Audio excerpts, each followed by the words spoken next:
যাত্রাবাড়ীতে বিশেষ অভিযানে আগ্নেয়াস্ত্রসহ ২ জন গ্রেফতার। রাজধানীর যাত্রাবাড়ীতে যৌথ বাহিনীর একটি বিশেষ অভিযানে ৪টি বিদেশি অস্ত্রসহ ২ জন সন্ত্রাসীকে গ্রেফতার করা হয়েছে।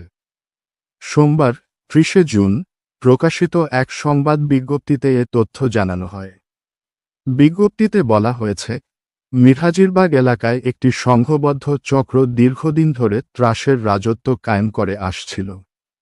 এই চক্রটি মাদক, চাঁদাবাজি, ছিনতাই, খুনসহ বিভিন্ন সন্ত্রাসী কর্মকাণ্ডে লিপ্ত ছিল।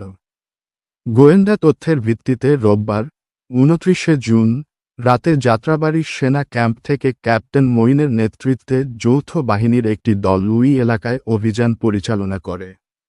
অভিযানে ৩টি বিদেশি পিস্তল, একটি আমেরিকান রিভলভার, ১১ রাউন্ড পিস্তলের গুলি ও বিভিন্ন সরঞ্জামাদি উদ্ধার করা হয়।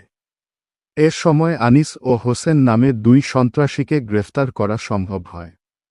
এদিকে যৌথ বাহিনীর এই অভিযানকে সাধুবাদ জানিয়েছেন স্থানীয় সাধারণ মানুষ। বাংলাদেশ সেনাবাহিনী দেশের আইনশৃঙ্খলা রক্ষায় এ ধরনের অভিযান অব্যাহত রাখার প্রতিশ্রুতি দিয়েছে। সম্মানিত দর্শক, আপনারা দেখছেন বিএনসি নিউজ টিভি। আমাদের সঙ্গেই থাকুন। আমাদের ফেসবুক পেজটি ফলো করুন এবং ইউটিউব চ্যানেলটি সাবস্ক্রাইবও করুন। ধন্যবাদ।